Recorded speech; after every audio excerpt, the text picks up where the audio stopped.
I'm Christi Barrett, and I have the honor of serving as the superintendent for Hemet Unified School District located in Hemet, California. I am bringing year 8 to a close as superintendent, and it has been a great 8 years. I grew up very transient, moving to a lot of different locations throughout this nation, and so for me, where I serve, it's also important that that's where I live. And so upon getting the position as superintendent, we relocated here. So we've called Hemet our home now for the last 8 years. The community, what I would say is most unique about us is the people who live here.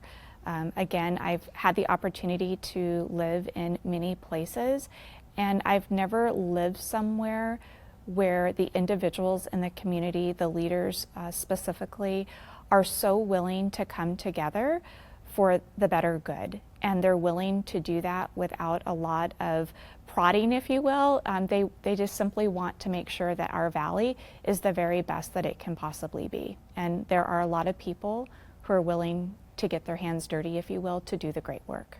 Hemet is a community that has a lot of need, and I very much believe that the quality of education and how our students exit our system are very much coupled with the health and the well-being of the community where they reside and grow up, and hopefully continue to do great things here. And so with that, I really look at the work that we do here in our district, not just being about the district, it's not just about our students, it's about what are we doing to improve the better good. And in doing that, every school and every classroom within the organization should be positioned to do its very best work for students. Our kids should not be subjected to the lottery, meaning it shouldn't be about which building they walk into or which door that they happen to open as to what type of education they receive. Every child deserves the very best experience. Improvement for me has always been important. As a classroom teacher, I did improvement in my classroom. Kids were engaged in PDSA cycles, and I started in a district where improvement was important. And so I've carried that with me through my career. And for me, the opportunity to be a superintendent, it really is a gift. And with that, I'm not interested in small scale improvement. And it goes back to this idea that how our kids are educated shouldn't be a lottery for them. And so I'm very driven to improve the entire system, which I think is unique here in Hemet, in that it's not that it's easy, but it's easy to improve a classroom, it's easy to improve a grade level, it's easy to improve a building. It is not easy to improve an entire system. And so for this last year, what I'm most proud of is that we have made substantial gains in creating systems and processes so that the entire system can move in the right direction, and so that it's not dependent on who the superintendent is. I would suggest that that is also something that's really important in the work of improvement, is that there are a lot of stories where people succeed, and then when the leader leaves, the success leaves. And so for me and my vision as superintendent, and I say this constantly to my board, is that this work isn't about the current board, it's not about the current superintendent. We will truly know how well we have done or not done if the work continues and the improvement stays past us being here.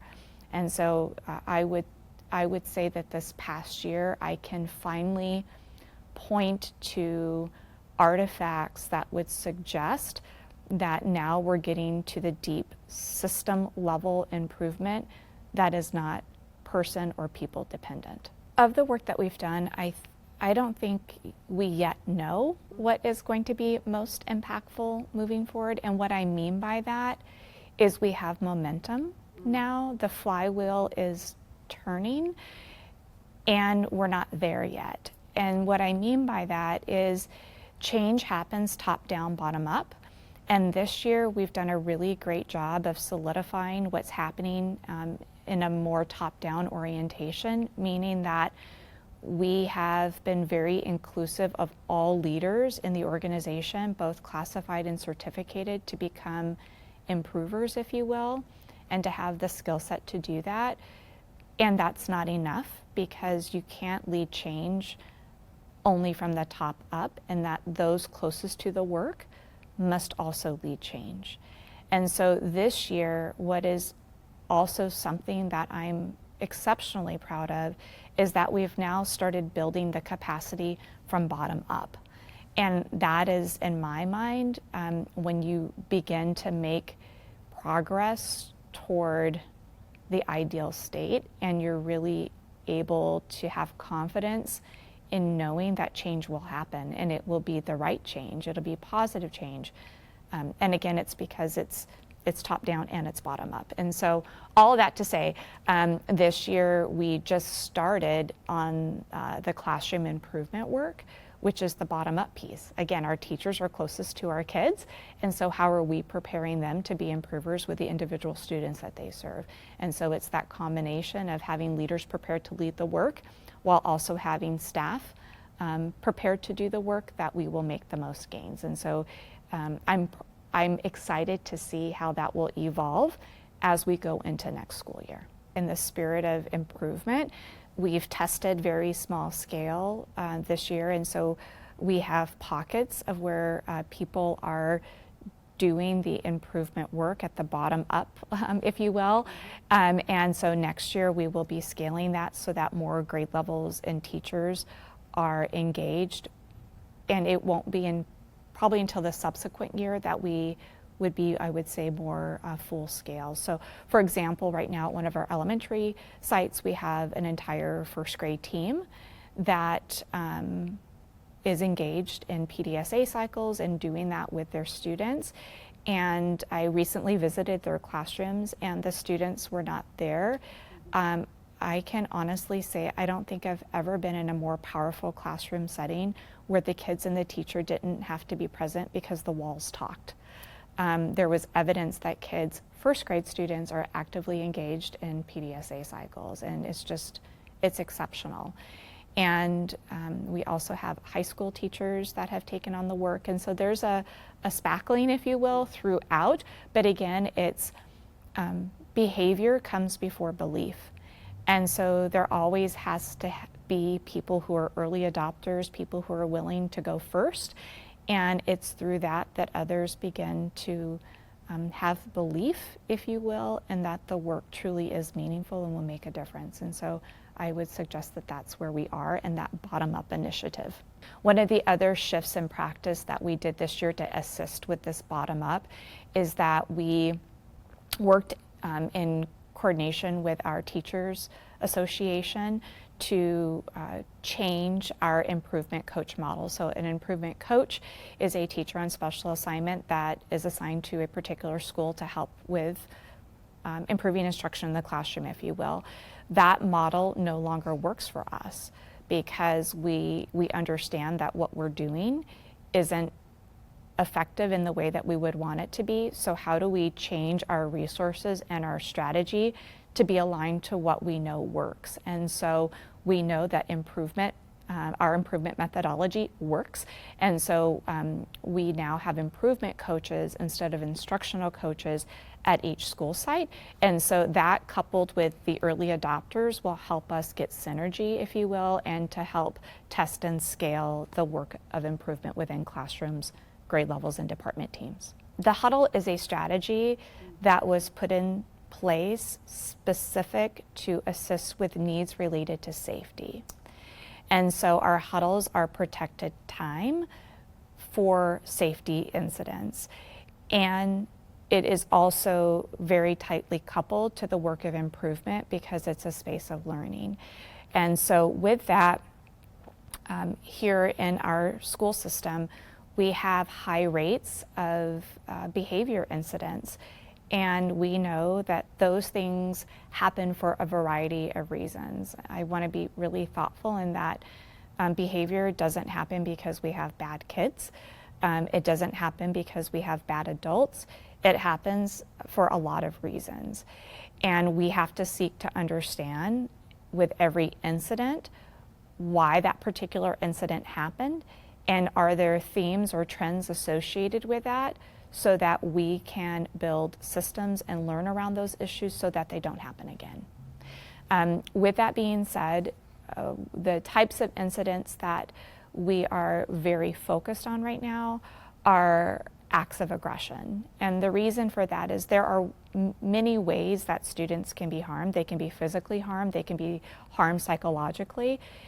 And today we're focused on the physical aspect of harm. We would want that to be a never event. We would not ever want a student to be harmed while in our care. All of that to say, we have high rates of aggressive behavior. So we started logging daily how many acts of aggression we have across our school site. That data is transparent. We do it in Google Sheets, and every day at the close of business, every principal has to enter into that aggression log. That's what we've named it. An aggression log, they have to enter into that log how many acts of physical aggression happened on their campus that particular day.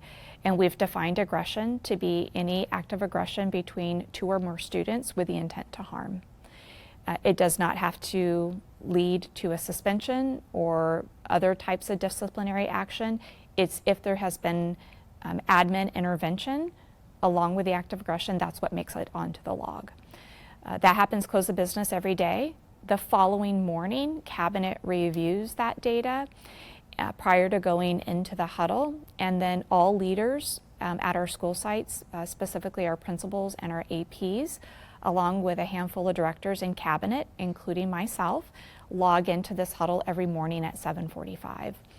Once we log into the huddle, we break into 4 rooms because we're a large team, and each cabinet member facilitates a group huddle while we're in that space together for 15 minutes. And what happens is we review the incidents in the aggression log. We talk about what we think happened. We hypothesize if there's any particular change ideas that we might want to implement so that those types of events don't happen again. Is it systems-based? Is it student-based? Is it adult-based? So again, a lot of PDSA type thinking that happens. We also talk about bright spots. What are the things that you're doing? If people haven't had any incidents of aggression, we also want to learn about that, what's working well so that we can replicate that. And we also talk about what are the needs that you have today related to safety, and that if we don't meet those needs, there's a higher probability that a safety incident is going to happen at your campus or might contribute to acts of aggression for students. And so principals, APs report out their needs along with the other things that I've mentioned. And then after they all sign off at 8 o'clock, after that 15 minutes, cabinet and directors stay behind, and we reallocate resources in real time every single day. And so that's our huddle.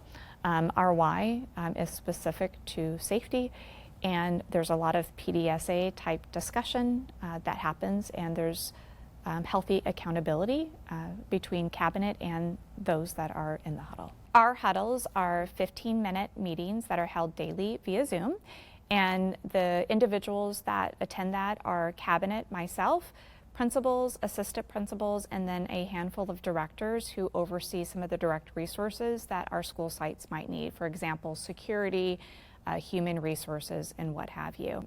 I've actually had a lot of feedback that's been provided to me directly from our site administrators. One of the things that they appreciate the most about the huddle, not just getting the resources to them quickly, but also that it has made cabinet more human, right? And what I mean by that is they get to have a daily interaction and relationship with us. And so they get to have conversations with us, they get to see us in real time.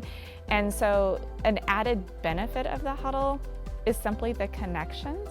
And I would say the flattening of the organization, because they see that we're all in it together, all working to problem solve and show up to do our very best every day. The benefit, when you think about cost benefit, the huddle, like there is tremendous benefit, very little cost. No cost in terms of money, little cost in terms of time, and you have nothing but positive to gain as a result of being engaged and involved. And the other benefit is that, we have monthly leadership meetings. And so often when you are building capacity around leadership skills, we try to make it applicable, but it's in a classroom setting, if you will, right? And so the other benefit about the huddle is that we are taking the skills that we are talking about monthly in our leadership meetings, and now we're role playing and we're touching on these leadership, competencies, if you will, in real time. And so it's bridging classroom leadership, right, to actual, what does this look like in the day in life of an administrator? And so it's real-time coaching around leadership in addition to people getting the resources that they need.